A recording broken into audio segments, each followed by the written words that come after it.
त्याला अत्यंत त्रास होऊ लागला. या नगरामध्ये 9 दरवाजे होते.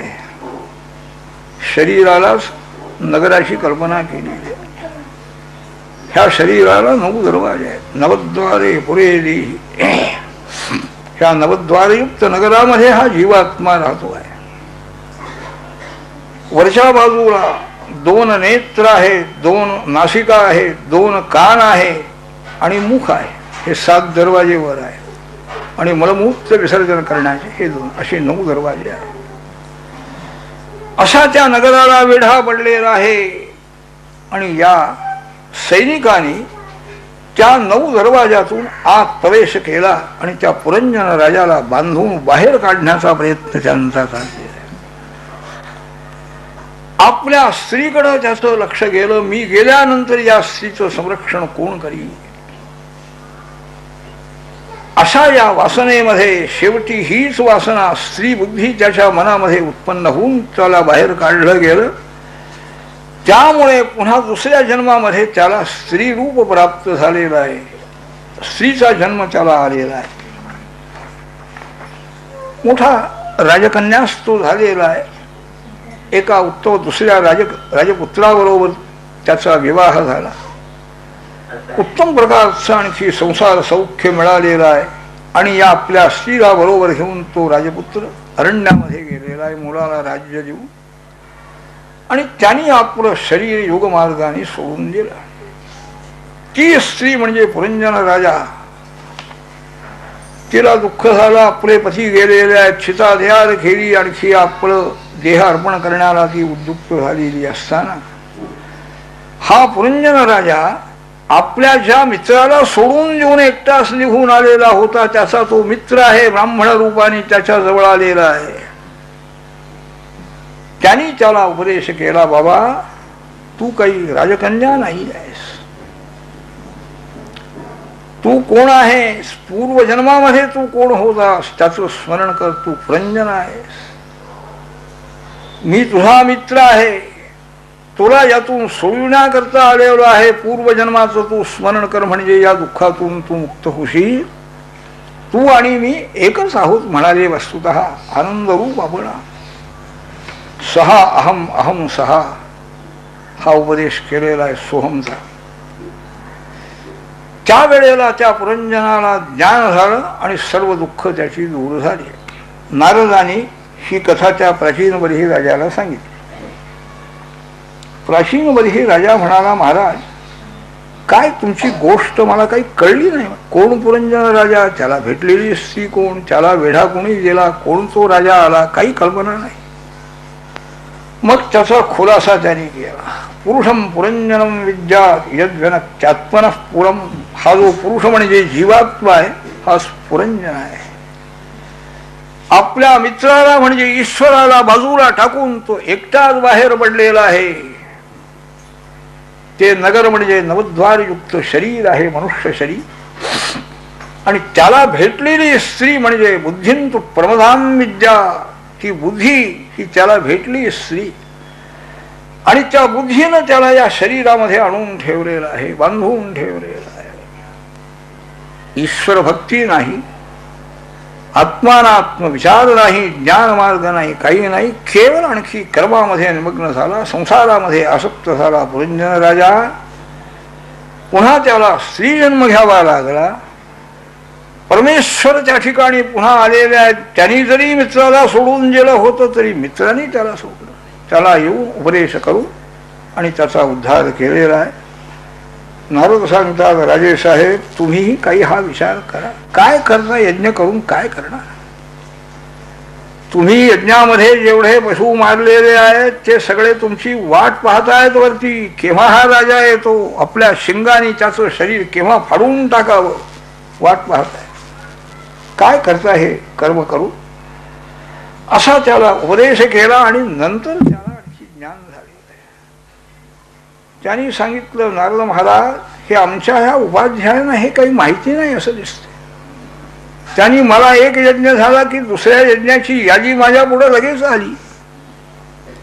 तुम्ही दाखवलेला जो मार्ग आहे त्या मार्गाने जाण्याची मला इच्छा उत्पन्न झाली.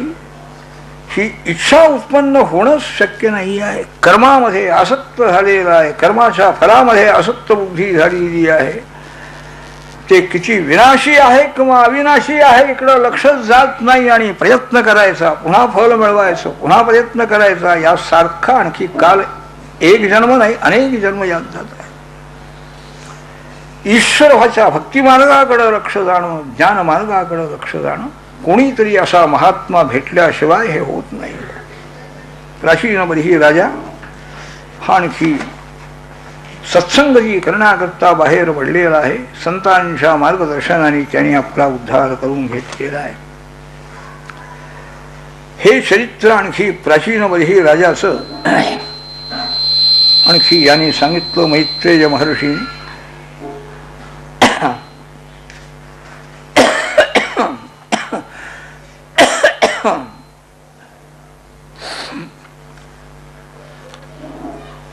मैत्रेय महर्षी सांगतात, राजा देवर्षी नारदानीच्या प्राचीनपरी राजाचा उद्धार केलेला आहे. कथारूपाने त्याला बोध करून आणि त्या कथेचं जे काही खुलासा आहे तोही त्याला केला. यानंतर आता मैत्रेय महर्षी आणखी विदुरजी यांचा संवाद संपलेला आहे. पुष्कळ आणखी विचार झाला दोघांचे. दोघेही आणखी जिज्ञासू विदुरजी, ज्ञानी मैत्रेय, दोघांचा संवाद म्हणजे अत्यंत विचार करण्यासारखा. त्यात भक्तिमार्ग आहे, कर्ममार्ग आहे, पतिव्रता धर्म आहे, सकाम भक्ती आहे, निष्काम भक्ती आहे, सगळं आहे. सनत्कुमारांनी पशुराजाला उपदेश केलेला आहे. सगळं अनेक प्रकारचे विषय याच्यामध्ये आलेले आहेत. ते सगळंही विदुरजींनी ऐकलेलं आहे आणि त्यांना वाटलं आता पुष्कळ झालं, बरं ऐकलं इतकं पुरे झालं, निश्चित मार्ग समजलेला आहे. आणि त्यांची आज्ञा घेऊन वंदन करून विदुरजी आणखी हस्तिनापुराला आले. धृतराष्ट्र राजालाही आणखी उपदेश करून त्यालाही घेऊन गेलेले आहेत, त्याचाही उद्धार केला. आणि नंतर विदुरजीही पुन्हा यमलोकाला निघून गेलेले आहेत. आता मनुराजाचा दुसरा पुत्र म्हणजे प्रियव्रत नावाचा आहे. तो प्रियव्रत, त्याचंही राज्य त्यांनी कसं केलं वगैरे ते चरित्र सांगतायत शुकाचार्य महाराज. राजाने, परीक्षित राजाने विचारलं, महाराज प्रियव्रत राजा नारदांचा भक्त आहे, नारदांच्या आश्रमात राहणारा, आणि त्यांनी पुन्हा संसारात तो कसा गुंतला म्हणाले, राज्य कशा करता त्यांनी केलं. हे असे सर्वसंग परित्याग करणारे भगवत कृपा संपन्न जे महात्मे आहे त्यांचा आणखी संसारामध्ये त्यांचं मन कधीही गुंतून राहत नाही. काय आहे हे चरित्र मला सांगा, अशी प्रार्थना केली असताना शुकाचार्य महाराज सांगताय, राजा भगवान श्रीहरीची सेवा करण्यास आणखी ज्यांच्या मनामध्ये निश्चय झालेला आहे भगवत कृपेनं, असे जे भगवत भक्त आहे त्यांचं अंतःकरण आणखी या विषय सुखाकडे कधीही जाणार नाही. हे योग्य तू सांगितलंस ते. प्रियव्रत राजपुत्र हा मनुराजाचा मुलगा हाही असाच होता म्हणा, मोठा भगवत भक्त. नारद ऋषींच्या आश्रमामध्ये राहून नारदांची सेवा गुरुभक्ती करतो आहे. परमार्थ मार्गाची त्याला पूर्ण कल्पना आलेली आहे, म्हणून संसारापासून बाजूला त्याचं मन झालेलं आहे. मनुराजाने त्याच्या पित्याने त्याला सांगितलं, प्रियव्रता हे राज्य आता तू सांभाळ, आमचं काम झालेलं आहे, तुझं कर्तव्य आहे राज्य करणं. पण प्रियव्रताने सांगितलं, पिताजी मला राज्य करायचं नाही आहे, मला आमच्या गुरु महाराजांची सेवा करायची आहे, त्यांच्या जवळच मला राहायचं आहे, मी राज्य करणार नाही. हे ब्रह्मदेवांना समजलं. त्यांचा नातूच होता हा प्रियव्रत म्हणजे. ब्रह्मदेव त्याला भेटण्याकरता आले सत्यलोकातून विमानात बसून. पिताजी आल्याबरोबर, आपले हे आल्याबरोबर त्यांनी नमस्कार केला प्रियव्रताने ब्रह्मदेवाला, आणि ब्रह्मदेवाने त्याला थोडासा उपदेश केले. पूजा वगैरे त्यांनी केली आणि भगवान ब्रह्मदेव झाले. निबोध तातेदमृतं ब्रवीमि मासूयितुं देवमर्हस्य प्रमेयम् वयं भवस्ते तत एष महर्षिः वहाम सर्वे व्यवसायस्य दृष्टम्. प्रियव्रता, तू रागावू नकोस म्हणाले. मी भगवान शंकर, हा तुझा पिता मनुराजा, हे सगळीही त्या परमेश्वराच्या आज्ञेमध्ये आम्ही आहोत म्हणाले. त्याच्या आज्ञेनं जे काही आमचं कर्तव्य म्हणून आमच्या वाट्याला आलेलं आहे ते आम्ही करतो आहोत. तपानी, विद्येनं, योग सामर्थ्याने आणखी परमेश्वराची प्राप्ती होणार नाही. त्याची इच्छा, परमेश्वराचा जो संकल्प झालेला आहे त्याच्या विरुद्ध कोणीही वागू शकत नाहीये. सुख मिळालं पाहिजे म्हणून मला संसारात पडायचं नाही, मला नारदांची सेवा करायची, तू ठरविलं असशील म्हणाले. पण तू जन्माला कुठं आलेला आहेस? तू राजपुत्र होऊन जन्मलेला आहेस. तुझं कर्तव्य देवाने नेमून दिलेलं आहे, त्याच्या विरुद्ध तुला वागता येणार नाही, तुझा संकल्प सिद्ध होणार नाही. ईश्वराची आज्ञा आम्ही सुद्धा मान्य करून राहतो. प्रियव्रता, मला वाटत नाही का बाबा, काय म्हणाले, मला काम नेमून दिले देवाने. सर्व जीवांशी कर्म तपासून त्यांना त्यांच्या त्यांच्या योग्य शरीरामध्ये घालायचं, जन्म द्यायचा, हे काम माझ्याकडे आहे. काय झोप आहे काय? अहोरात्र हे काम चाललेलं आहे. लक्षावधी जीव जन्माला येत आहेत, लक्षावधी जात आहेत, चाललेलं आहे काय. पुरे झालं असं मलाही वाटतं म्हणाले. पण त्याची आज्ञा आहे, त्यांनी नेमून दिलेलं आहे, ते करायला पाहिजे. तेव्हा तुझं कर्तव्य म्हणजे ईश्वराने नेमून दिलेलं राज्य करणं हे तुझं कर्तव्य आहे, ते तुला करावं लागेल. राज्य कर, पित्याची आज्ञा आहे, ईश्वराची आज्ञा आहे, त्याप्रमाणे काही काल तू राज्य कर म्हणाले. गृहस्थाश्रम उत्तम रीतीनं करून मग जाऊन राहा नारदांच्या जवळ. पित्याची आज्ञा मान्य करायला नको का तुला? आणखी ब्रह्मदेव सांगतात, घरदार सोडून अरण्यामध्ये गेलं म्हणजे आपलं कल्याण होतं हे तुला कोणी सांगितलं म्हणे. भयं प्रमत्तस्य वनेऽपि गच्छतः यतस्य आस्ते सहर्षट सपत्नः. ब्रह्मदेवांचा उपदेश आहे. कर्ममार्ग सोडू नये असं त्यांचं म्हणणं आहे. संयमाने राहिलं पाहिजे. जर आणखी ज्याच्या मनावर ज्याचा ताबा नाही, वाटलं मनाला सोडून जावं हे घरदार आणि जावं वनामध्ये अरण्यामध्ये देवाची उपासना करावी, पण त्याला भीती आहे. इंद्रियांशावर ज्याचा ताबा नाही असा जर आणखी अरण्यामध्ये निघून गेला तर 6 शत्रू बरोबर घेऊन तो गेलेला, इकडं त्याचं लक्ष नाही. काम, क्रोध, लोभ, मद, मोह, मत्सर हे सगळे शत्रू आहेत. सगळ्या अरण्यामध्ये जाऊन सुद्धा त्याचा तिथं आणखी अधःपात होतो आहे. 60,000 वर्ष विश्वामित्राने तपश्चर्या केली, ब्रह्मर्षी होण्याकरता वसिष्ठांशी स्पर्धा केलेली आहे. वसिष्ठांच्या प्रमाणे मीही ब्रह्मर्षी होईल. आणि ती मेनका अप्सरा भेटली, गेलं सगळं तप नाही. सगळे शत्रू बरोबर घेऊन तो गेलेला असतो म्हणाले वनामध्ये. आणि संसारात राहणारा, गृहस्थाश्रम घेऊन संयमाने वागणारा जो आहे तो त्याला गृहाश्रम किन्नु करोत्यवद्यम, गृहस्थाश्रम त्याचं काय वाकडं करणार आहे म्हणाले. हा विचार करून तू वाग, काही काळ संसार कर म्हणाले. राज्य कर, पित्याच्या मनाचंही समाधान होऊ दे, आम्हालाही समाधान वाटे. नातू स्वतः ब्रह्मदेवांचा, आणि नंतर जा नारदांची सेवा कर. याप्रमाणे ब्रह्मदेवानी आणखी त्याला मार्गदर्शन केलं, त्याला पटलेलं आहे. आणि तो प्रियव्रत राजा राज्य करण्याचं त्यांनी ठरवलेलं आहे. राज्य दिलं, मनुराजाने त्याच्या ताब्यात दिले. हा ईश्वराचा संकल्पच होता ना. नारदांनी ध्रुवालाही उपदेश केलेला आहे, पण तो परत फिरला नाही. संसार केला, त्याने राज्य केलं, पण ईश्वर दर्शनाकरता निघालो, मी आत्ता परत येणार नाही. प्रियव्रतानी पुढं जा म्हणून सांगितलं ब्रह्मदेवाने, नाही आत्ताच जाणार मी, माझं काम झाल्यानंतर मी नंतर संसार करी. अर्थ असं नाही बोलला नाही. ह्या ईश्वराचा संकल्प ठरलेलाच आहे ना. त्याप्रमाणेच त्यांनी आणखी कबूल केलं, आणखी राज्य करायला त्यांनी आरंभ केलेला आहे. भगवंतांचं चिंतन मात्र त्याला निरंतर आहे. नारदांची कृपा आहे. ईश्वराचं स्मरण करून ईश्वरार्पण बुद्धीनं सर्व कारभार त्याचा चाललेला आहे.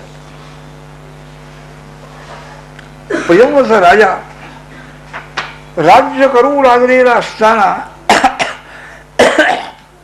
सूर्यनारायणांच्या फिरण्यामुळे, गतीमुळे दिवस रात्र हा विभाग होतो आहे. रात्रीच्या वेळेला सूर्यकिरण इकडं पडत नाही, म्हणून प्रियव्रत राजा एका तेजस्वी रथामध्ये बसून सूर्याबरोबर फिरतो आहे. आपल्या राज्यामध्ये निरंतर प्रकाश पाहिजे ह्या इच्छेनं. त्यावेळेला त्याच्या रथचक्राने भूमीमध्ये 7 द्वीप तयार झाली आणि 7 समुद्र तयार झालेले आहे. असा पराक्रमी राजा समर्थ होता. त्याला नंतर अग्निध्र नावाचा पुत्र झालेला आहे. बाकीचीही मुलं झालेली आहेत त्याला. त्या सप्तद्वीपाच्या ठिकाणी 7 मुलांची योजना त्याने केली आणि प्रियव्रत राजा नारद महर्षींच्या आश्रमामध्ये जाऊन राहिलेला. ब्रह्मदेवाची आज्ञा पालन केली, पित्याची आज्ञा पालन केली, संसार केला आणि अरण्यामध्ये जाऊन गुरुसेवा करण्यामध्ये निमग्न झालेला आहे. अग्निध्र राजा, जंबूद्वीपाचा अधिपती, तो आणखी तपश्चर्या करण्याकरता अरण्यामध्ये गेलेला असताना ब्रह्मदेवाने सभेमध्ये गायन करणारी पूर्वचित्ती नावाची अप्सरा तिला आज्ञा केली. त्या अग्निधर राजाला संसारामध्ये घे म्हणाली. ती प्राप्त झालेली आहे. तिचं ते स्वरूप पाहून अग्निधर राजा तपश्चर्या करण्याचं विसरलेला आहे आणि पुन्हा राजधानीमध्ये प्राप्त झाला आणि संसार त्याचा सुरू झालेला आहे. पुन्हा त्यालाही मुलं झाली, 9 मुलं झालेली आहेत. त्या 9 मुलांना जम्बूद्वीपाचे 9 विभाग त्यांनी केले. 9 खंड ज्याला म्हणतात, त्या विभागामध्ये त्या 9 मुलांची स्थापना केली. मेरूच्या कन्या 9 ह्यांचा विवाह त्यांच्याबरोबर झालेला आहे. त्याचा मुलगा नाभी नावाचा होता, मोठा भगवत भक्त. यज्ञेश्वराच्या तृप्तीकरता त्यांनी यज्ञाला सुरुवात केलेली आहे. आपल्याला परमेश्वरच साक्षात पुत्र मिळाला पाहिजे ह्या इच्छेनं तो यज्ञ करतो. भगवान प्रसन्न झाले. अग्निकुंडातून भगवान प्रगट झालेले आहे. सर्व ब्राह्मण मंडळी यांनी त्यांची पूजा केली. आणखी त्यांनी स्तुती केली की भगवंता, आपली सेवा करणारा हा राजा, याच्यावर आपली कृपा ही होण्याचा योग आज आलेला आहे.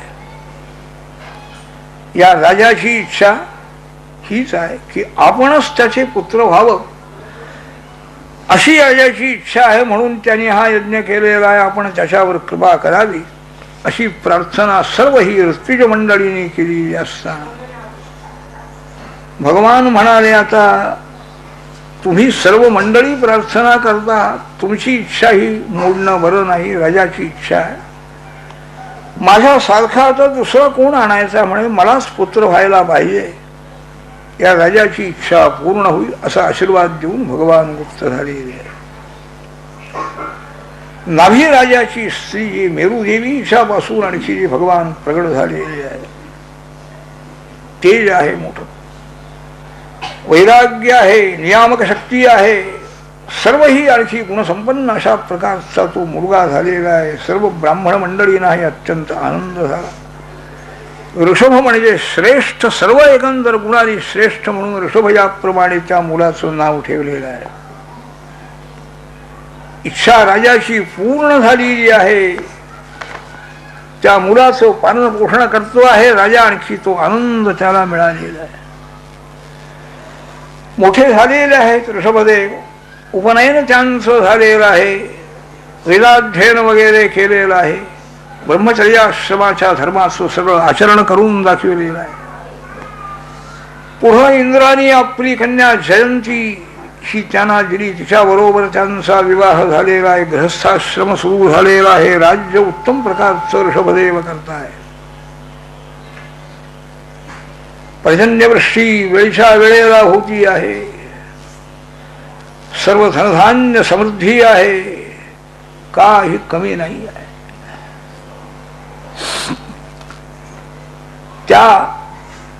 त्यांनाही मुलं झालेली आहेत. पुढं सगळी मुलं त्या ऋषभदेवांच्या मुलामध्ये मुख्य मुलगा भरत नावाचा होता, ज्येष्ठ पुत्र आहे. बाकीचे एकंदर 100 पुत्र झाले म्हणतात. 9 ब्रह्मज्ञानी पुत्र झालेले आहेत. कवी, हरी, अंतरिक्ष, प्रबुद्ध, पिप्परायन, आविर्होत्र, द्रुमिर, चमस, करभाजन, जन्मतः ज्ञान संपन्न, सर्व पृथ्वीवर संचार करणारे. काही बाकीचे तपस्वी ब्राह्मण वगैरे झालेले आहे. एकदा ब्रह्मावर्तामध्ये यज्ञ समाप्त झाल्यानंतर ऋषभदेवाने आपल्या मुलांना उपदेश केला. सर्व प्रजाजनांना मार्गदर्शन करण्याच्या उद्देशाने मुलांना त्यांनी उपदेश केलेला आहे. त्यांनी सांगितलं मुलांना की तुम्ही उत्तम राज्य करा, आणखी श्रेष्ठ महात्म्यांची संगती करा. नायंदेहो देहभाजान लोके कष्टान कामान अर्हते भुजान. त्या मुलांना सांगतात ऋषभदेव, हा जो मनुष्य देह तुम्हाला मिळालेला आहे केवळ विषय सुख भोगण्याकरता नाही आहे म्हणाले. सगळे पशुपक्षीही विषय सुखाकडे निमग्न झाले.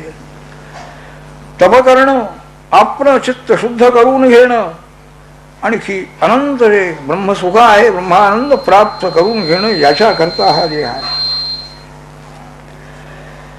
ही मुक्ती ब्रह्मानंद प्राप्त करून घेण्याला सत्पुरुषांची संगती, सेवा घडली पाहिजे. महत्सेवान द्वारमाहुर विमुक्ते हे म्हणतात. महापुरुषांची सेवा हेच मोक्षाचं द्वार आहे. आणि विषयी लोकांच्या, संसारी लोकांच्या संगतीमध्येच निमग्न राहून विषय भोग घेणं हे नरकाचं द्वार आहे. समचित्त असणारे, शांत, क्रोधरहित जे आहे तेच आणखी महात्म्य आहे.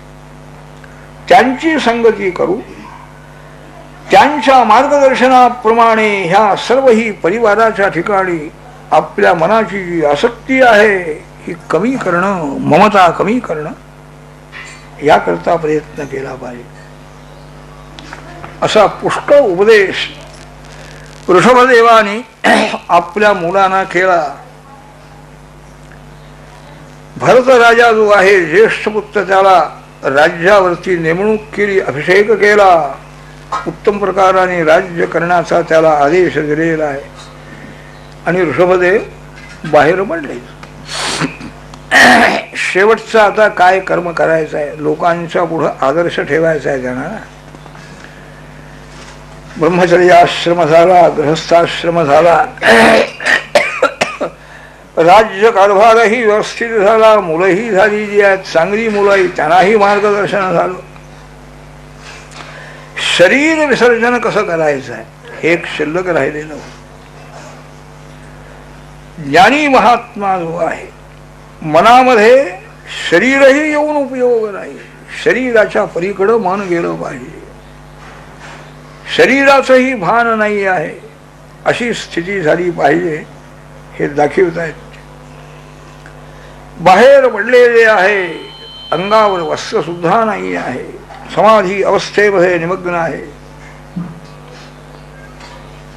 सर्व लोक निंदा करतायत, अपमान करतायत, पण तिकडं लक्ष नाही आहे त्यांचं. दुष्ट लोक, दुर्जन लोक अंगावर माती टाकणं, दगड मारणं, मारणं त्यांना, असे सगळे अनेक प्रकारांनी त्यांना त्रास देत आहे. पण शुकाचार्य सांगतात, राजा परिभूयमानः मक्षिकाभिर्व वनगजः, रणातला मोठा हत्ती आहे आणि त्याच्या अंगावर पुष्कळ मधमाशा वगैरे बसलेल्या आहेत, सावतायत, पण त्या हत्तीचं तिकडं लक्षही राहत, दुःखाकडं लक्षच गेलं नाही तर दुःख कुठलं होणार. मान आहे, अपमान आहे, इकडं मनामध्ये आलं तर ते होणार, नाही तर काही नाही. असे ते आपल्या आत्मसमाधीमध्ये आनंदामध्ये निमग्न आहे. शेवटचं शरीर आहे, अत्यंत सुंदर शरीर आहे. त्यांच्या शरीराचा सुगंध सर्वत्र सुटलेला आहे. योगाभ्यासाच्या सगळ्या सिद्धी त्यांच्या जवळ आलेल्या आहेत. पण त्या सिद्धीना त्यांनी परत लावून दिलेला आहे. नको, आम्हाला सिद्धी नको म्हणा. राजाने विचारलं, महाराज काय ऋषभदेवांना सिद्धींची भीती वाटली काय? म्हणाले, ज्ञानी महात्म्यानी सिद्धीला भिवून सिद्धीला दूर लोटणं काय काम आहे? पुष्कळ बुद्धिवादी लोक म्हणतात, हे मोठे मोठे योगी लोक झाले, ऋषी लोक झाले, त्यांनी आपल्या योग सामर्थ्याने सर्व समाज कार्य का केलं नाही? काय समाज कार्य काय करायचं आहे? समाज कार्य म्हणजे मनाची शुद्धी झाली पाहिजे ना, हे मुख्य कार्य आहे. ते चालूच आहे त्यांचं. सिद्धीचा उपयोग आणखी काय करायचा? सिद्धी घ्यायच्या आणि त्याच्यामध्ये गुंतवून राहायचं आणि त्यामुळे इकडं परमेश्वराकडचं लक्ष बाजूला व्हायचं. मग संसार होता तो बरा होत आहे. व्यक्तीचा संसार काय, समुदायाचा संसार, संसारच आहे. त्याच्यामध्ये हा चांगला वागणार आहे, हा वाईट वागणार आहे, पुन्हा सगळे आणखी द्वंद्वामध्ये बुद्धी करूनच जाणार आहे. समाज कार्य तरी काय आहे? द्वंद्वापासून दूर होत राहता येतं का? हा सर्व विचार करू ऋषभदेवाने त्या सिद्धींचा त्याग केलेला आहे. मनाचा निग्रह केला पाहिजे. शुकाचार्यांनी याचं उत्तर दिलेलं आहे. होय म्हणाले, हे श्रेष्ठ महात्मे, ऋषभदेवासारखे सिद्धीचा परिग्रह करीत नाही, सिद्धी दूर लोटून गेल्याच्याने याचं कारण म्हणजे मनावर विश्वास नाही. मनाचा निग्रह करण्याकरता शरीर पडेपर्यंत प्रयत्न केला पाहिजे. मन ताब्यामध्ये आमच्या आलेलं आहे असं समजून राहिला की केव्हा बिघडेल याचा नियम. हे सांगण्याकरता, दाखविण्याकरता त्या सिद्धी त्याने लुटून दिलेल्या. कुठेही संग उपयोग नाही. मन गुंतवून राहिला म्हणजे सिद्धीमध्ये गुंतवून राहिल्यानंतर त्याचं कल्याण काय होणार? भक्ती सुटली, ज्ञान सुटलं, सगळं सुटलेलं. याकरता नित्य आपल्या समाधी अवस्थेमध्ये ऋषभदेव राहिलेले आहे. असा बराच काळ गेलेला आहे आणि पुढं त्यांनी ते असेच अरण्यामध्ये सारखे कुठेही फिरायचे. असेच फिरता फिरता कर्नाटक प्रांतामध्ये एका डोंगरावरून अरण्यातून ते निघालेले असताना शरीराचं जिथं भानच नाही, शरीर म्हणजे मी आहे ही तर बुद्धी केव्हाच गेलेली आहे, त्या शरीराकडं लक्ष नाही. मग शरीराचं संरक्षण झालं पाहिजे हे तरी त्याच्या पुढं कशाला येईल? चाललेले आहे. जिकडं देह जाईल तिकडं यांचं आपलं चाललेले आहे. आनंदामध्ये समाधीमध्ये निमग्न आहे. समोर मोठा दावाग्नी पेटलेला आहे, चारी बाजूनी अरण्य पेटलेलं आहे, तिकडं यांचं लक्ष नाही. त्या अग्नीमध्ये यांचा देह भस्म होऊन गेलेला आहे. संपलं. देहाची अवस्था काय होणार आहे काय, काही लक्ष नाही. काळजी कशाला? देहाची जिथं काळजी नाही तिथं संसाराची, परिवाराची काळजी कुठली आहे? सगळे निश्चिंत होणं, निश्चिंत राहणं हे ज्ञानी मनुष्याचं मुख्य लक्षण आहे. कोणाचीही चिंता नाही. स्वार्थी मनुष्य जो आहे, पक्का स्वार्थी, तो इतका राहू शकत नाही, त्याला देहाची तरी चिंता असते. नास्तिक आहे, कुठेही लक्ष देणार नाही, पण देहाकडे लक्ष देणार आहे, ते त्याचं सुटत. ही देहाचीही चिंता यांची गेलेली आहे.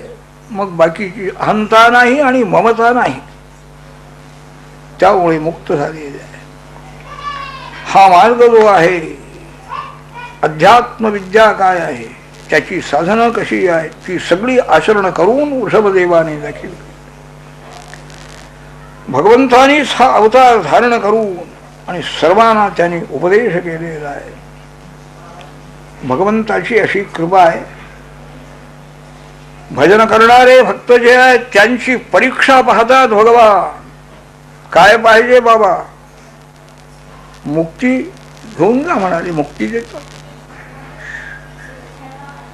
मुक्ती मागितली तरी मुक्ती देतात, त्याला मुक्त करतात ते ज्ञान देऊन. पण एखादा भक्त जर मला मुक्ती नको आहे, मला तुमची भक्ती पाहिजे, मग मात्र ते विचार करते, भक्ती द्यावी का याला? राहील का त्या भूमिकेवर योग्य रीतीनं? इतका भक्तियोग दुर्लभ आहे. आपल्या निजानंदामध्ये निमग्न असणारे सर्व लोकांना हा मार्ग दाखविण्याकरता आचरण करून दाखविले असे भगवान ऋषभदेव यांना आमचा नमस्कार असो, असं शुकाचार्य महाराजांनी त्यांना नमस्कार केलेला आहे आणि हे चरित्र समाप्त झालेलं आहे.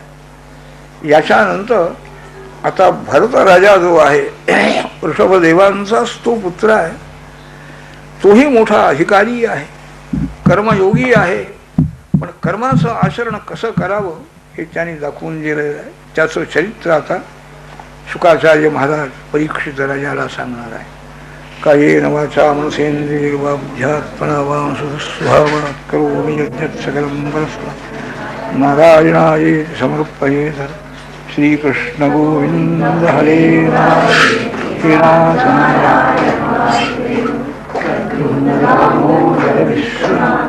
मुकुंद विष्णु भगवान.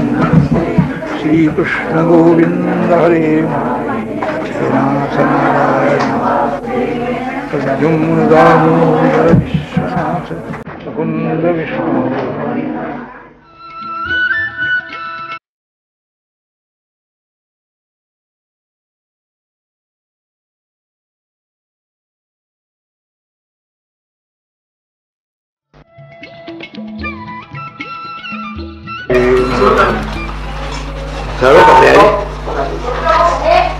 योऽन्तः प्रविश्य मम वाचमिमां प्रसुप्तां सञ्जीवयत्यखिलशक्तिधरस्वधाम्ना. अन्यांश्च हस्तचरणश्रवणत्वदादीन् प्राणान् नमो भगवते पुरुषाय तुभ्यम्. मूकं करोति वाचालं पङ्गुं लङ्घयते गिरिं यत्कृपातमहं वन्दे परमानन्दमाधवम्. आपदामपहस्तारं दातारं सर्वसम्पदां लोकाभिरामं श्रीरामं भूयो भूयो नमाम्यहम्. यत्र यत्र रघुनाथकीर्तनं तत्र तत्र कृतमस्तकाञ्जलि. बाष्पवारि परिपूर्णलोचनं मारुतिं नमत पुस्तकजपमटहस्ते वरदाभयन्द्र कर्पूरामरदेहे वरितोदयासममवासम्. हरये नमः हरये नमः हरये नमः. श्री गणेशाय नमः. श्री गुरुचरणारविन्दाभ्यां नमः. श्री शुक उवाच भरतस्तु महाभागवतो यदा भगवता अवनितर परिपालनाय संचिन्तितः तदनुशासनपरः पंचजनीं विश्वरूपदुहितरम् उभयेमे. शुकाचार्य महाराजांनी प्रियव्रत राजाचा वंश सांगायला सुरुवात केलेली आहे. या वंशामध्ये भगवंताने ऋषभावतार धारण केला, मुलांना उपदेश केला आणि ज्येष्ठ मुलगा जो भरत आहे याला राज्याभिषेक करण्याची आज्ञा केली आहे. पित्याच्या आज्ञेप्रमाणे भरताने विश्वरूपाशी कन्या पंचजनीच्या बरोबर विवाह केला. सुमती, राष्ट्रभृत, सुदर्शन, आवरण, आणखी धूम्रकेतू असे 5 पुत्र त्याला झाले. या देशाला पूर्वी अजनाभ वर्ष असं म्हणत होते.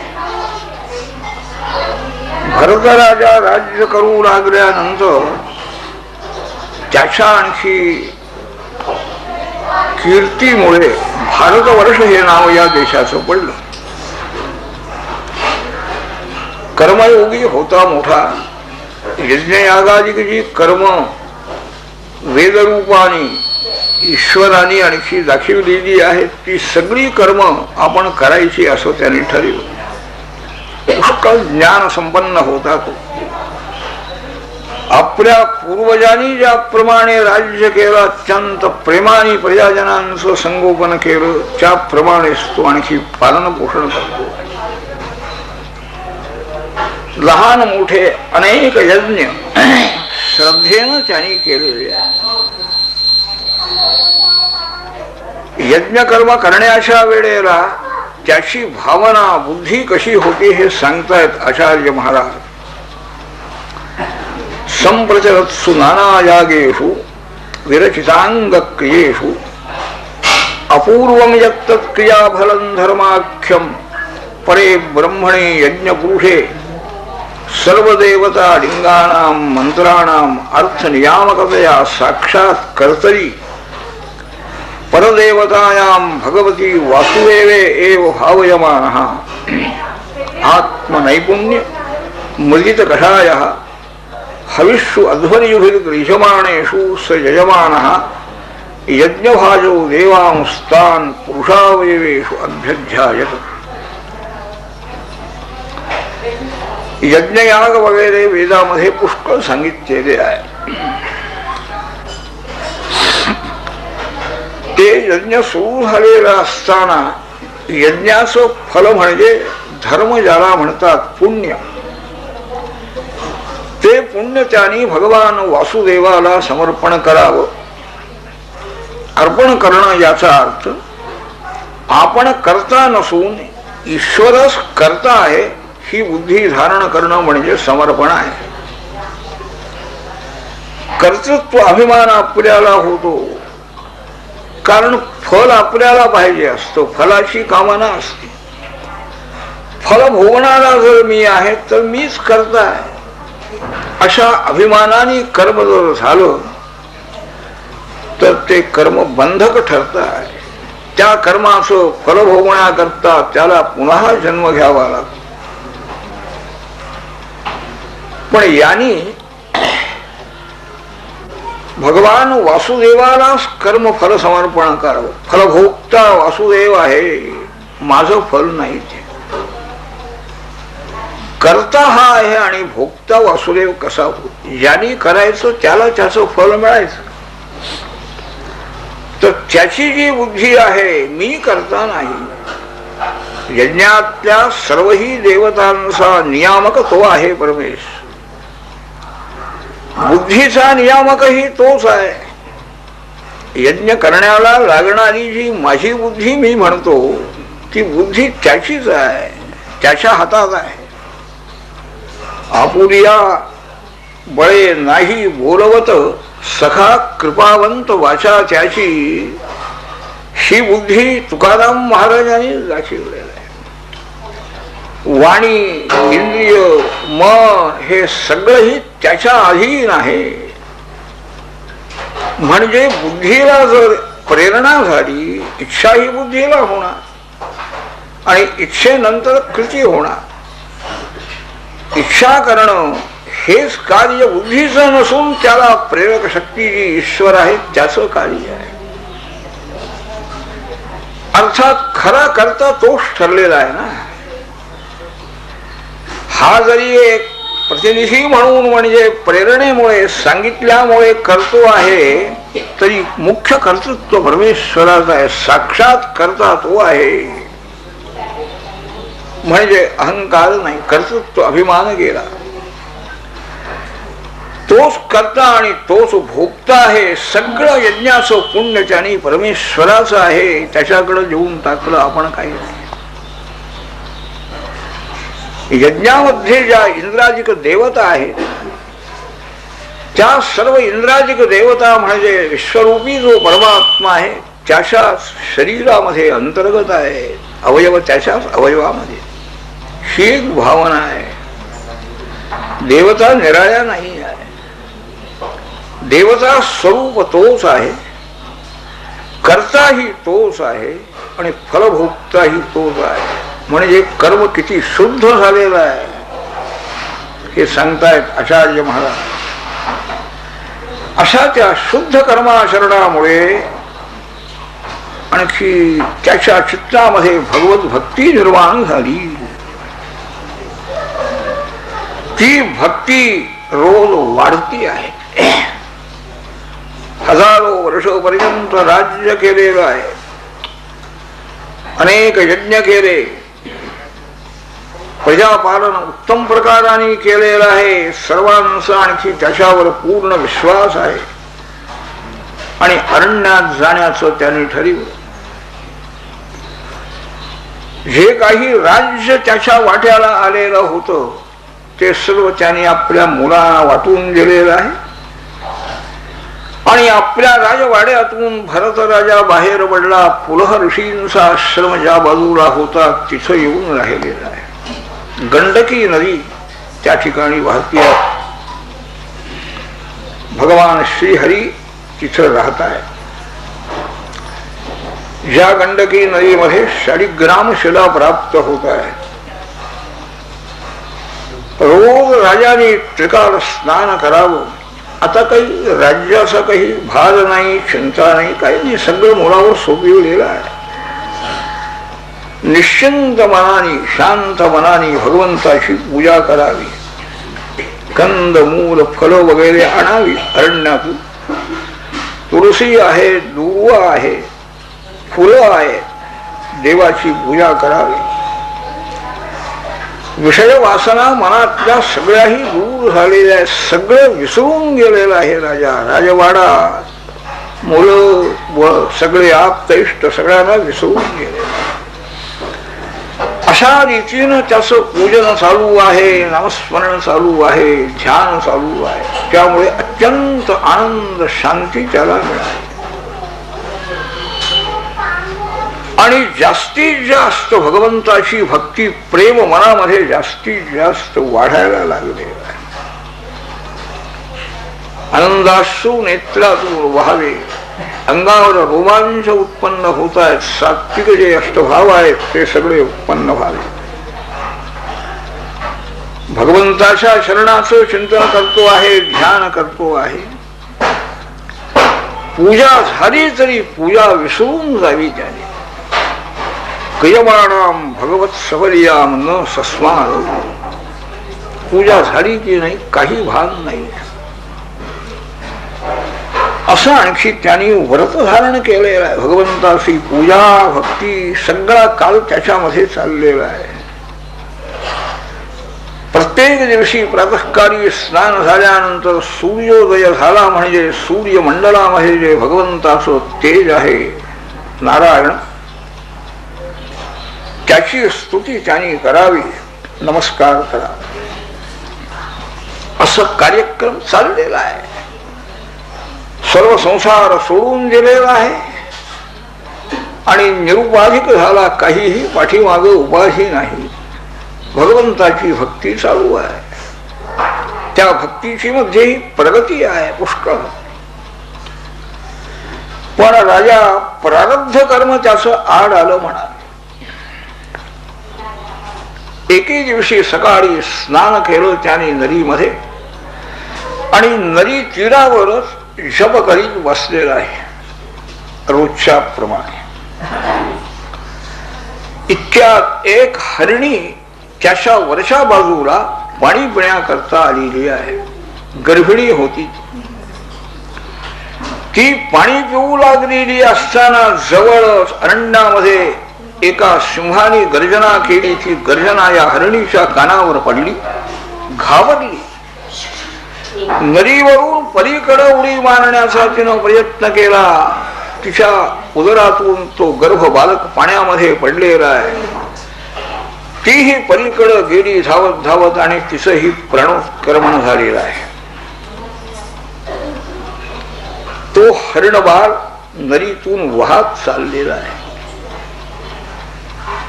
भरत राजा बसला होता. त्याने डोळे उघडलेले होते आणि समोर तो हरिण बालक चाललेला आहे, वाहत चाललेला आहे. याला दया उत्पन्न झाली. उठला लगेच जप सोडून नदीमध्ये जाऊन त्या हरणाला त्यांनी वर आणलं. अंग पुसलेलं आहे, थोपटलेलं आहे. डोळे उघडले त्या बालकाने. त्याला घेऊन भरत राजा आपल्या आश्रमामध्ये आले. लहान आहे, विचारायला आई नाही, बाप नाही. माझ्यावरच आणखी देवानी याचं संरक्षण करण्याची जबाबदारी सोपविलेली आहे अशी एक कल्पना त्याला आहे. देवाला काही संरक्षण करता येत नव्हतं काय, याच्यावर सोपवायला कशाला पाहिजे. ती एक कर्तव्य बुद्धी निर्माण झाली. दया मनामध्ये आहे. दया वगैरे हा सुद्धा एक विकार आहे.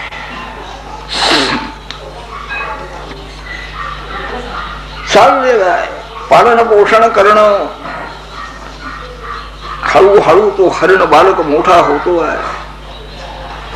स्नानाला जाताना कुठेही आणखी अरण्यामध्ये जाताना त्याला खांद्यावर घेऊन जावं त्याने. कारण पाठीमाग अरण्यामध्ये सिंह वाघ वगैरे कोणी प्राणी येतील आणि या हरणाला मारून टाकतील.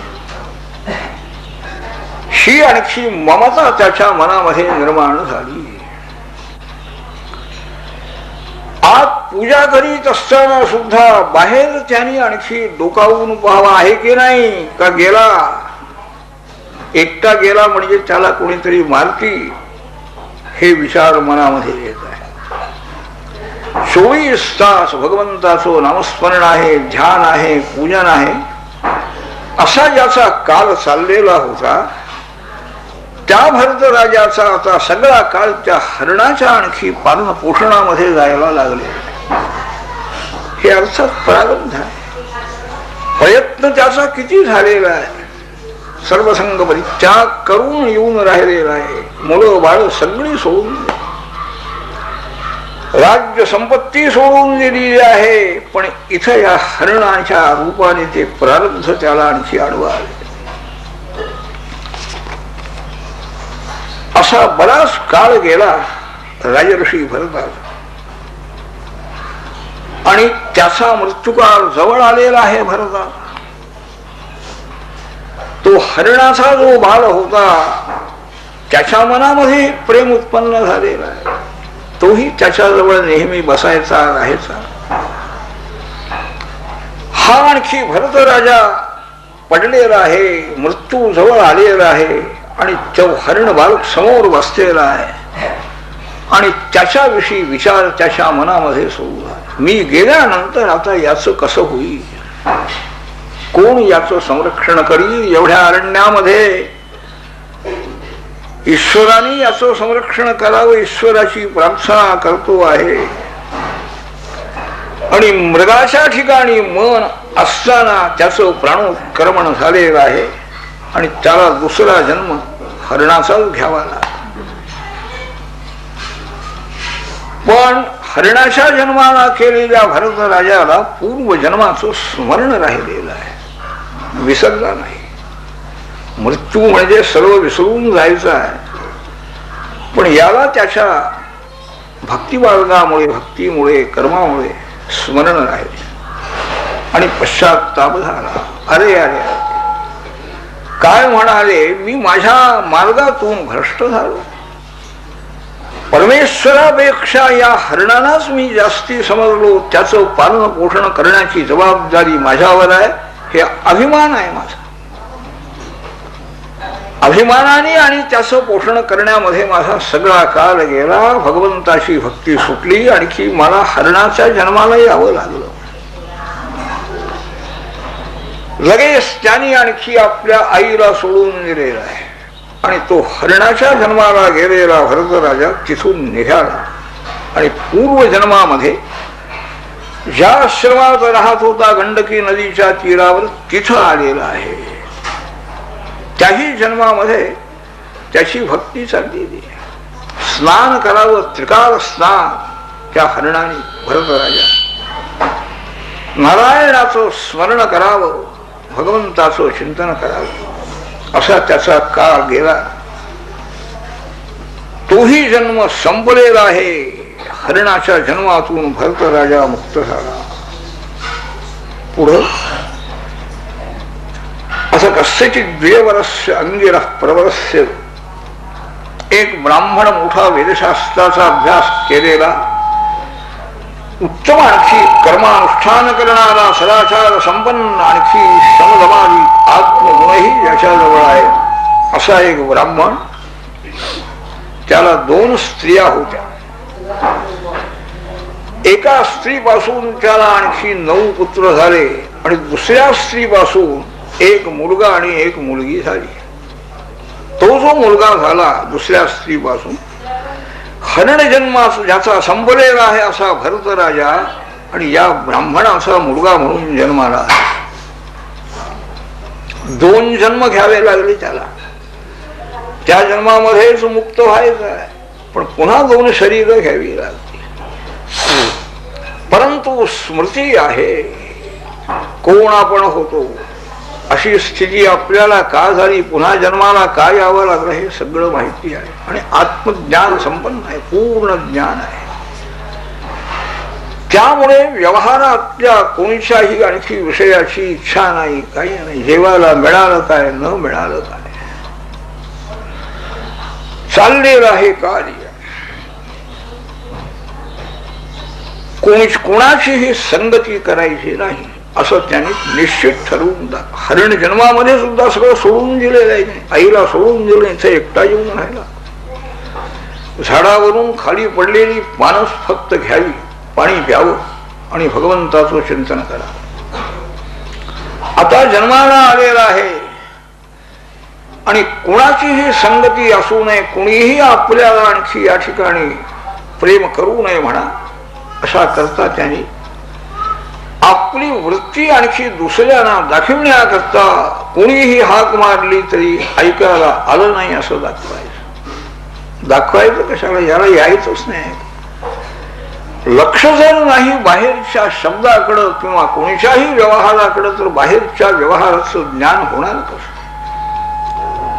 दिसत नाही असं दिसावं, कसं तरी वागायचं.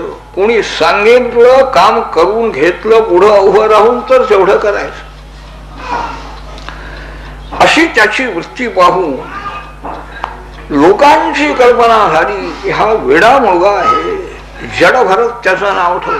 जड म्हणजे अज्ञानी, वेडा. त्याच रूपाने सगळे त्याच्याकडे पाहायला लागले. काम मात्र त्याच्याकडून सगळ्यांनी करवून घ्यावी आणि यांनीही करावीत काम. कोणी बोलावून न्यावं, आपापल्या घरी खायला द्यावं, कामं सांगावी, पाणी भरावं, काही कामं मोठी मोठी करावी, असं त्याचं चाललेलं आहे. उपनयन त्याचं करावं. 8वं वर्ष त्याला लागल्यानंतर पित्याने त्याची मुंज केलेली आहे. वेदाभ्यास त्यांनी करावा म्हणून पिता प्रयत्न करतो आहे. मोठा ज्ञानी पिता आहे, पण याचं कुठं लक्ष, कशाला वेदाभ्यास करायला. आता काय शिकायचं राहिलंय काय म्हणाले, बोलून दाखवलं जाईल. पुष्कळ प्रयत्न केला पित्याने, परंतु त्याला काहीही स्मरण नाही, ज्ञान नाही, काही समजायचं नाही. पिता बिचारा निराश झालेला आहे. काही दिवसांनी आणि पित्याला मृत्यू आलेला आहे. जडभरताची माता जी आहे, हा तिचा मुलगा आणि एक मुलगी. तिची जी आणखी सवत होती, दुसरी सावत्राई जडभरताची, तिला 9 मुलं होती. या जडभरताच्या आईनं ही आपली 2 मुलं तिच्या जवळ दिली. बाई, तुम्ही या मुलांचं संरक्षण करा, मी आणखी पती बरोबर सहगमन करणार आहे. म्हणून तिनं सहगमन केलं. जडभरताला आता पिताही नाही माताही नाही, अपेक्षाही त्यांना कुणाची नाही आहे.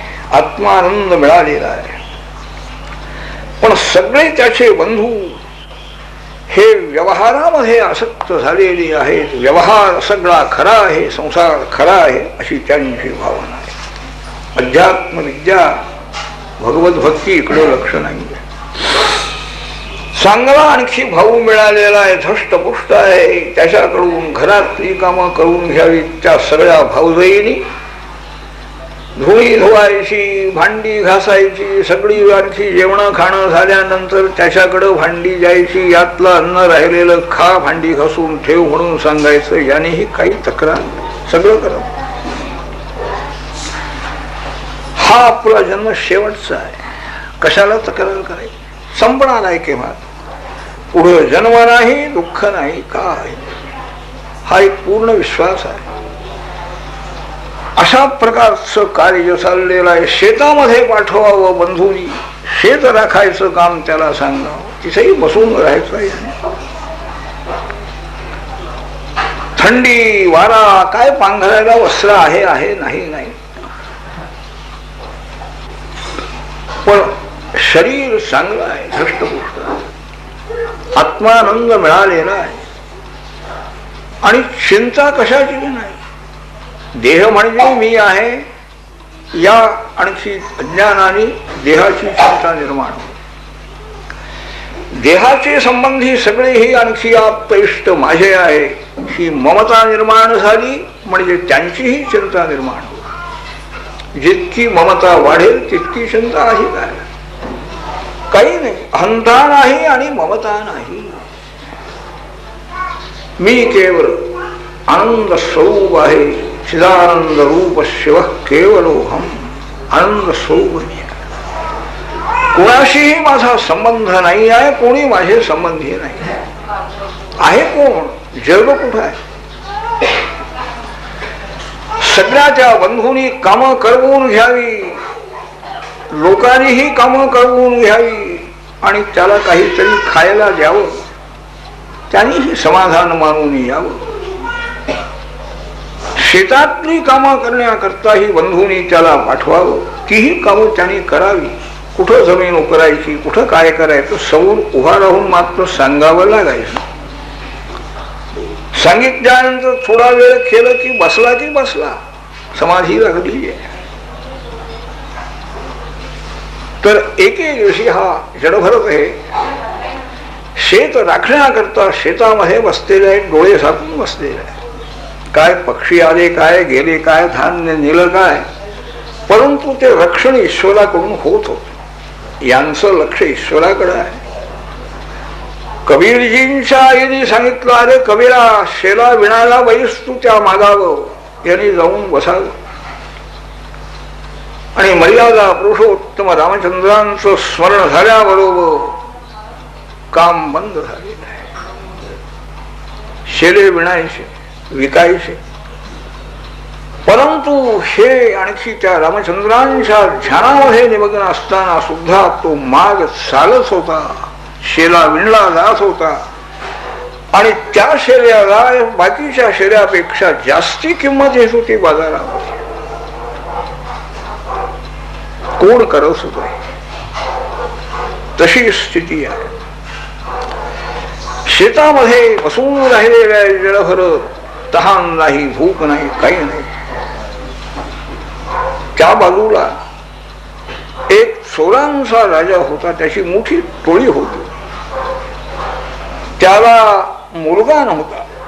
त्यांनी आपल्या देवीला नमस केलेला आहे, मला जर मुलगा झाला तर तुला नरबळी मी देईल. आणि झाला मुलगा. नवस फेडण्याकरता एका मनुष्याला त्या चोराने धरून आणलेला आहे. रात्रीची वेळ आहे आणि नजर चुकवून तो मनुष्य पळून गेला. राजदूत शोध करायला निघाले. वेळेला तो मिळाला पाहिजे ना, बळी देण्याच्या वेळेला. शोध करता करता हे जडभरत ज्या आणखी शेतामध्ये बसलेले होते डोळे झाकून, तिथं हे राजदूत आले. त्यांची काहीशी दृष्टी अंशावर पडलेली आहे. काय धष्टपुष्ट शरीर, उत्तम शरीर आहे, पांघराला नाही, अंधाराला नाही. शरीराची काळजी जेवढी घेतली जाते तशी काळजी काहीच प्रसंग नाही, लक्षच नाही, तरी शरीर उत्तम आहे. आणि त्यांना वाटलं की बरं आहे की हा म्हणाले, तो गेला तर जाईना का, कोणी मिळाला की याला बळी देऊ आपण, चला हो उठा म्हणाले. उठले. कुठं जायचं, कुठं काही पत्ता नाही. शेतातलं काम माझ्याकडे दिलेलं आहे, काही नाही. कर्म सुटलं पाहिजे, सोडून उपयोग नाही, विसरून गेलं पाहिजे, म्हणजे खरा संन्यास आहे. कोणचं आपलं कर्म आहे, काय काही कर्म नाही, कर्माच्या अधीन आहे. सर्व एकंदर धर्माच्या साधनाच्या अधीन झालेले आहे. ते राजदूत आणखी यांना घेऊन आलेले आहे. गुहेमध्ये मोठं मंदिर बांधलेलं आहे. भद्रकाली देवीची पूजा झाली जी आहे, यांनाही आणखी स्नान घातलं, भोजन उत्तम प्रकारचं दिलेलं आहे. शांतपणाने भोजन केलं. उत्तम वस्त्र नेसायला दिली. गळ्यामध्ये उत्तम माळा चांगल्या सुगंधित पुष्पाच्या घातलेल्या आहेत. आणि देवीची महापूजा संपल्यानंतर देवीच्या समोर एक कट्टा होता, तिथं त्यांना बसा म्हणाले. बसलेले आहे. काही चौकशी नाही. त्यांना कळलेलं नसेल असं नाही, कशा करता आणलेला आहे काय, परंतु मनामध्ये काहीही विकार नाही. मला मृत्यू येणार आहे, मारणार आहे. कुणाला मारणार आहे? नैनं छिंदन्ति शस्त्राणि नैनं दहति पावकः नशयनं क्लेदयन् चापः. ही स्थिती आत्मस्वरूपाची भगवान सांगत आहे. त्या आत्मस्वरूपाचं चिंतन झालं. मला काही शस्त्राचा आघात होणार नाही, काही नाही. कोणत्याही पंचभूतांच्याकडून किंवा कोणत्याही याच्याकडून मला मृत्यू नाही. नैसर्गिक अमर मी आहे ना, हे प्रत्यक्ष ज्ञान झालेलं आहे. नुसतं गीता वाचून, श्रद्धेनं गीता वाचून आणखी हे करणारे लोक फाशी जाण्याच्या वेळेला सुद्धा नैनं छिंदन्ति शस्त्राणि नैनं दहति पावकः, अमर आहे मी, ही श्रद्धा भावना धारण करून फसावर गेलेला आहे. त्यांनाही मृत्यूची भीती वाटली नाही. मग या महात्म्याला भीती कसली वाटली? शांतपणाने मांडी घालून बसलेले आहे. तो जो त्यांचा पुरोहित होता चोरांचा, याचा आता शिरच्छेद करायचा. याचं मस्तक देवीच्या पायावर टाकायचं, तोडून टाकायचं. त्या खडगाचं अभिमंत्रण केलं आणि ते खडग तलवार उचलली ज्यानी. देवीला हे सहन झालेलं. माझ्या समोर एक ब्रह्मज्ञानी महात्म्याला मारतायत हे लोक. काय म्हणाले? हिंसेचं यांना काही वाटत नाही. कोणाचाही प्राण घ्यायचं म्हणजे यांना काही वाटतच नाही. कोणाचा प्राण घेत आहे? देवीला राग आलेला आहे आणि ती देवी एकदम त्या मूर्तीतून बाहेर प्रगट झाली. तलवार उचललेली आहे हातामध्ये. त्या पुरोहिताने त्याच्या हातात ती तलवार हिसकावून घेतली आणि त्याचाच प्रथम शिरच्छेद देवीनं केला. सर्व चोर जमलेले होते, त्यांचा राजा त्या सर्वांचा शिरच्छेद केलेला आहे आणि देवी अदृश्य झाली. त्याचंही काही नाही. न प्रहृष्ये प्रियं प्राप्य नोद्विजे प्राप्य चाप्रियं हर्षामर्ष भयोद्वेगैः मुक्तो यस्य मे प्रियः. काही विकार. आपलं मरण टळलं आहे, आपण सुटलो म्हणूनही आनंद नाही आहे.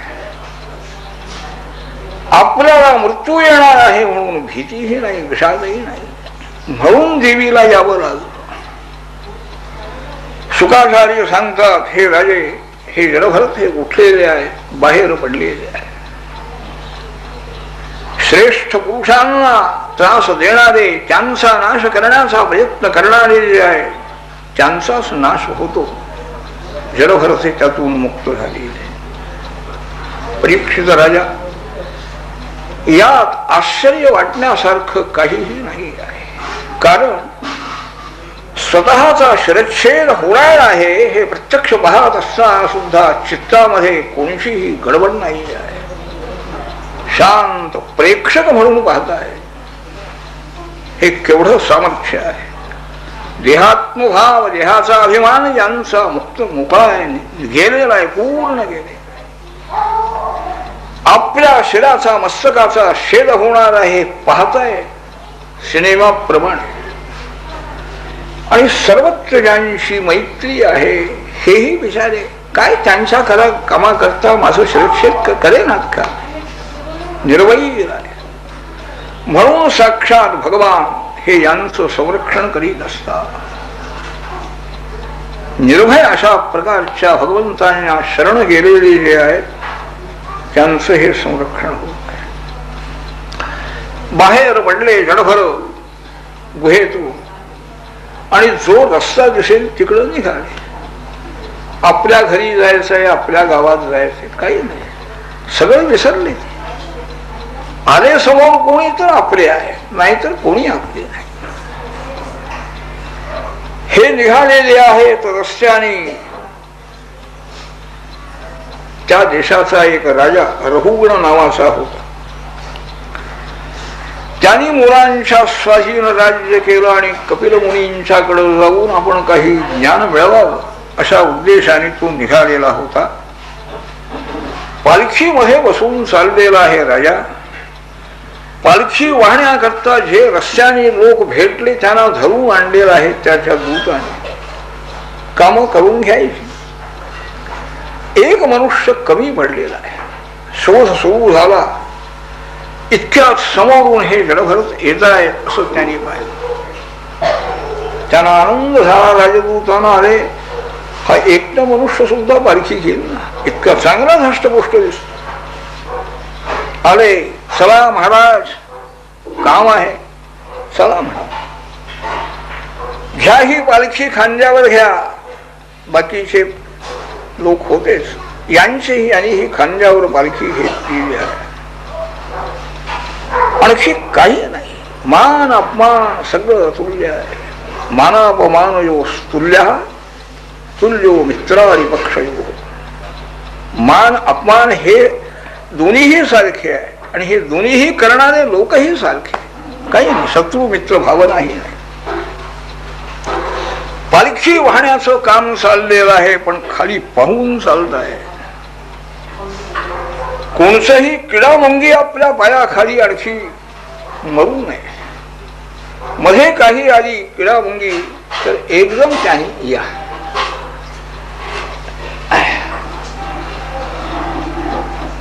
उडी मारावी पलीकडं. पायाखाली त्यांचा नाश होऊ नये जपाव. म्हणे पाय धडपडील स्वामीची निद्रा मोडेल. स्वामीची निद्रा मोडू नये. सर्वत्र स्वामी आहे भगवान. गडबडीनं आपण चालायला लागून पायाखाली किंवा त्या भगवंताची निद्रा मोडली तर ही भावना आहे. शरीराने होणारी कार्य, वाणीनं होणारी, मनाने होणारी, सर्व इंद्रियाकडून होणारी कार्य अत्यंत आणखी भगवत स्मरणपूर्वक आहे. भगवंताला काही यांनी उडी मारल्याबरोबर पालखीला धक्का बसावा, त्या रहुगण राजाला त्रास व्हावा. त्यांनी सांगितलं, अरे बाबांनो सावकाश चला तुम्ही, मला इथं त्रास होतो आहे. एकदा झालं, दोनदा झालं. त्यांनी सांगितलं, राजेसाहेब आम्ही अगदी सावकाश चाललो आहोत, पण हा जो नवीन मनुष्य आलेला आहे हा मध्येच एकदम उडी मारतो, याला काहीतरी तुम्ही सांगा म्हणा. राजाला राग आलेला आहे.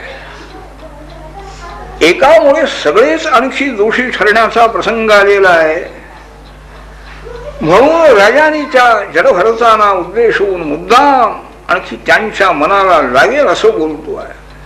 अहो कष्टम भ्रातः व्यक्तम उरु परिश्रान्तः दीर्घम अध्वानम एकेव ऊहिवान सुशिरम नाकी पीवा न संभननांगः जलसाच उपद्रुतो भवान सखे नो एव अपरे एते संघट्टिनः इति बहु विप्रलब्धोऽपि अविद्यया रहित द्रव्यगुण कर्माशयस्य शर्मकरे वरे अवस्तुनि संस्थान विशेषे अहं ममेति अनध्यारोपितमिच्छा प्रत्ययः ब्रह्मभूतः तूष्णीं शिविकां पूर्ववत्वाह.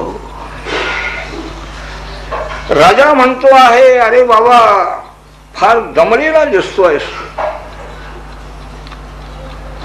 तुझ्या एकट्यावरच पालखीचा भार पडलेला दिसतोय, म्हातारा झालेला आहे, तरुण होते, मुद्दाम त्याला लागेल असं बोल,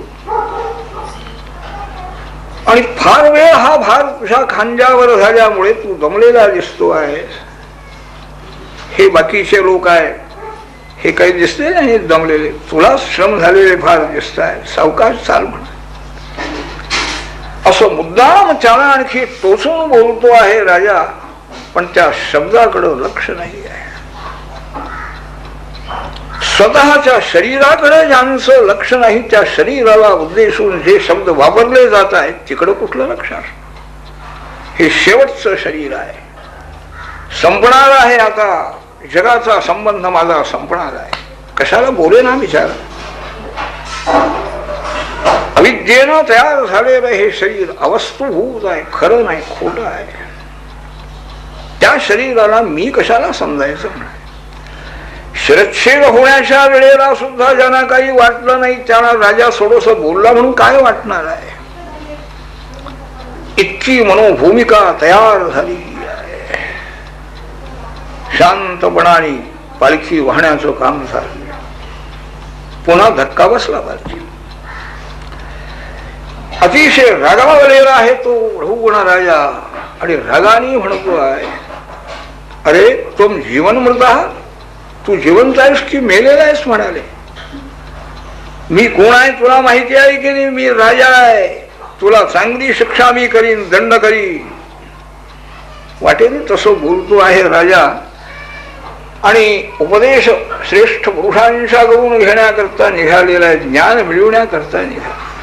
आश्चर्य वाटलं बरोबर नाना.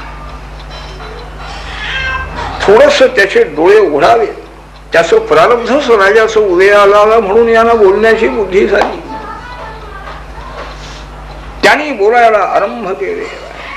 तजोदितम व्यक्तमविप्रलब्धम भर्तुसमे स्यात् वीरभारा गंतुनि यदि स्यात् अधिगम्य मध्वा पीबेति राशौ नविदां प्रवादः स्थौल्यं कार्श्यं व्याधयः आधयश्च क्षुत्रुड भयं कलिरिच्छा जराश निद्रा रतिर्मन्युरहं मदशुचः देहेन जातस्य हि मे न संधी.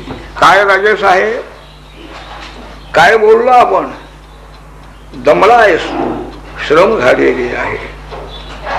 कोणाला उद्देशून बोलला आपण? मला काही भार झाला नाही तर श्रम कुठले आहे? कुठं जायचं, काय जायचं, कसं काही मला माहिती नाही म्हणा. तू मोठा आणखी कसं झालेला आहेस, फार म्हातारा झालेला आहेस. कुणाला म्हणाला तुम्ही? स्थूल किंवा कसं हे देहधर्म आहेत राजेश आहे. आधी व्याधी सर्व ही देहाचे धर्म आहे. प्रेम करणं, त्याचप्रमाणे रागावणं, निद्रा वगैरे सगळे ही देहधर्म आहे. मला काही देह जन्माला आलेला आहे, त्या देहाबरोबर मी जन्माला असं आजपर्यंत मी समजत होतो. मला जन्म नाही, मृत्यू नाही. मला कोणतेही विकार हे देहाचे नाही आहे, संभवत नाही आहे.